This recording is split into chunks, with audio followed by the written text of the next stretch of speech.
അതിരപ്പള്ളി വനത്തിൽ മസ്തകത്തിൽ മുറിവേറ്റ ആനയെ കണ്ടെത്തി. ഡോക്ടർ അരുൺ സക്കറിയും സംഘവും സ്ഥലത്തേക്ക് തിരിച്ചു. ആനയുടെ ആരോഗ്യസ്ഥിതി വളരെ മോശം. ദൗത്യം വലിയ വെല്ലുവിളിയെന്ന് ഡോക്ടർ അരുൺ സക്കറിയ.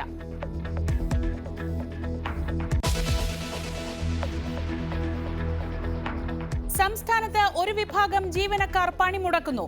പ്രതിപക്ഷ സംഘടനകൾക്കൊപ്പം സിപിഐയുടെ ജോയിന്റ് കൗൺസിലും സമരരംഗത്ത്. നേരിടാൻ ഡയസ് നോൺ പ്രഖ്യാപിച്ച സർക്കാർ.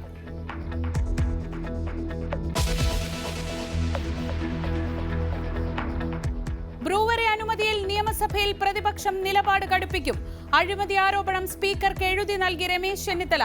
മറുപടി പറയേണ്ട MP രാജേഷ് ഇന്നും നാളെയും സഭയിലെത്തില്ല. PPE കിറ്റ് ഇടപാടിൽ CAG റിപ്പോർട്ടും ചർച്ചയ്ക്കെത്തിയേക്കും.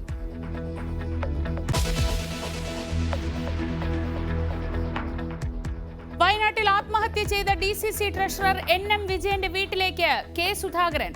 സന്ദർശനം പാർട്ടിക്ക് തെറ്റുപറ്റിയെന്ന കുറ്റസമ്മതത്തിന് പിന്നാലെ കോൺഗ്രസ് നേതാക്കളുടെ ചോദ്യം ചെയ്യൽ ഇന്നും തുടരും.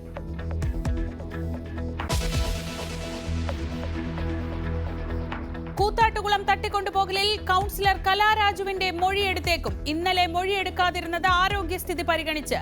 അറസ്റ്റിലായ 4 പേരും റിമാൻഡിൽ.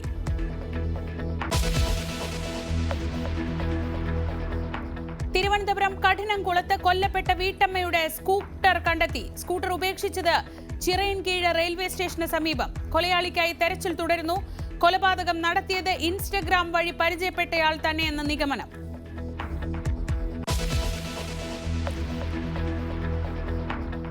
ആർച്ച് ബിഷപ്പ് മാർ ജോസഫ് പാംപ്ലാനിയുടെ ഇടപെടൽ ഫലം കണ്ടു. എറണാകുളം അങ്കമാലി അതിരൂപതയിലെ തർക്കത്തിന് പരിഹാരമാകുന്നു. വിമത വൈദികർക്ക് പിന്നാലെ സഭാനുകൂല സംഘടനകളുമായി ഉടൻ ചർച്ച.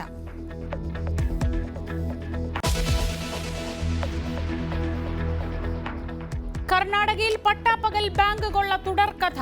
വാഹനയാത്രികരെ ആക്രമിക്കുന്നതും പതിവാകുന്നു.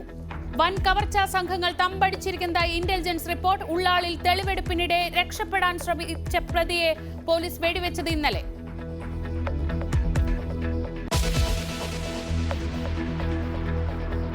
ഇന്ത്യ ഇംഗ്ലണ്ട് 2020 പരമ്പരയ്ക്ക് ഇന്ന് തുടക്കം. ആദ്യ മത്സരം കൊൽക്കത്തയിൽ. സഞ്ജു സാംസണും അഭിഷേക് ശർമ്മയും ഓപ്പൺ ചെയ്യും. 14 മാസത്തിന് ശേഷം ഷമി ഇറങ്ങുന്നു.